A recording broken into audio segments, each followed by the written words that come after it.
So what is voice? Firstly, it's the way we phrase ourselves. Each of us comes from a very different background. We have different ways of writing, different ways of phrasing ourselves, different ways of saying things when we speak to our friends and colleagues. Voice is also our unique view of the world.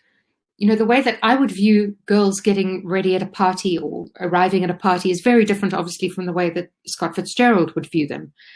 The way that I would answer or look at somebody at a funeral is going to be very different from the way that Nora Roberts might, J.D. Robb might. It's also the choices we make. Every single decision. Why? Why choose, going back to the Janet Ivanovich scene, why choose Grandma Monsieur as a character? Why write her the way she's written?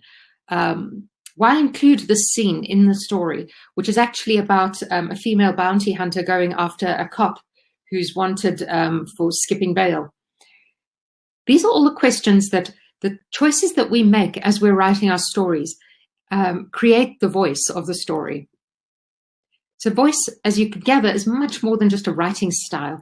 It's the strengths and imperfections that we bring, the flaws that we have in our writing. Flaws can be good things. You know, they bring a certain amount of personality and character. And I'll show you just now how flawless writing can actually seem very bland. Voice is honest. It is us being honest with ourselves when we're writing. And this is sometimes very hard, especially for beginner writers. And voice is above all you. I will touch on this again later, but it's so crucial that we understand that voice, which is part of why voice is such a hard concept to teach.